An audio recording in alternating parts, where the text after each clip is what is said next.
Hast du mal über neu gedacht, was würde sein, wenn Gott eine Entscheidung treffen, dass er für all die Sachen, wo du nicht dankbar bist in deinem Leben, dass er die wegnehmen?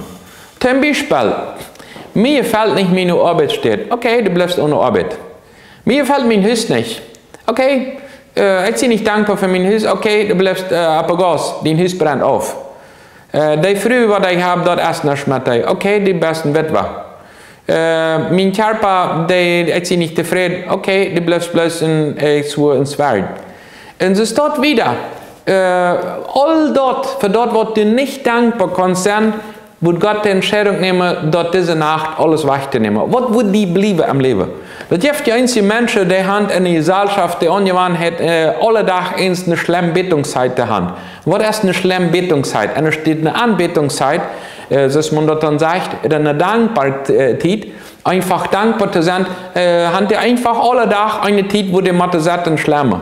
Als eins, wo dann bei der Lauf hier ab dem Hof, da bei anderen Menschen, da tüß, einfach alle Tag eine Zeit zum Schlemmen und andankbar sein für alles, was da können sein und was da nicht können sein im Leben. Für mich, wie eine große Lektion in Afrika von die dankbarsten Menschen.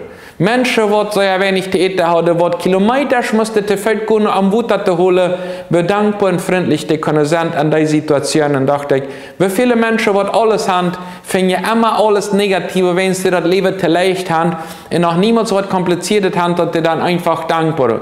Immer fehlt noch ein Wort im Leben. Wir leben hier nicht im Himmel und das ist hier nicht komplett.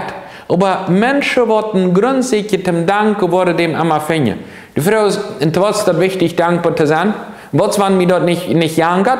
Der Einzige sagt, ich möchte Christ sein, aber ich möchte undankbar sein.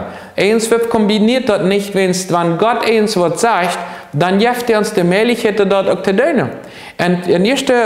Thessalonicher Kapitel 5, Vers 18 fordert er uns ab, sagt, seid dankbar in alle Dinge. Wenn du nicht dann alle Dinge, wie jedoch nicht so kompliziert sind, sieht man mit dankbarer. Das sagt nicht, sieh du dankbarer. Das sagt, sieht dankbar in alle Dinge. Denn dort ist die Wille Gottes in Christus Jesus verjüngt. Manche Menschen sehen den Wille Gottes. Weißt was die Wille Gottes ist für mein Leben? Hier hast du einen von den Texten, was ganz klar ist, was Gott will mit dir. Wenn du lange rumsiehst, was will Gott mit meinem Leben? Ja, ist die Dankbarkeit. Einfach, dass du lernst, in alle Dinge dankbar zu sein. Aber es wurde für keine Fehler redet. Das gefällt mir einfach nicht. Und dort zu danken ist das viel schwerer. Wenn alles im Luxusrand und alles herrlich ist, in so Rand aus meine Fehler sei, ist ja das nicht so kompliziert. Aber wenn die Gesundheit nicht funktioniert, dort war das nicht funktioniert, da tust eins, was nicht so richtig ist, dann wird das komplizierter. Und dann ist das für mein Glaube wichtiger als meine Fehler. Da, wo ich bloß bei meinen Fehler bleibe.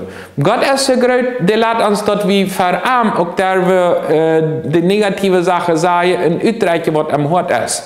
Aber dort wie andere Menschen nicht immer sich undankbar zu sterben, sondern wieder in Dankbarkeit zu wachsen, dort ist die Wille Gottes für uns Leben. So, wenn du mal nur checkst, okay, für was wollte ich diesen Tag noch danken? Als eins, was du vielleicht niemals gedankt hast, dann fang an danke dafür, wenn es dort ist die Wille Gottes im Leben, und dadurch kannst du eine Oase für dich selbst und für den Nächsten erleben, und Gott kann sich freuen über deine Dankbarkeit, wenn es dort ist sein Wille mit deinem Leben und mit meinem Leben.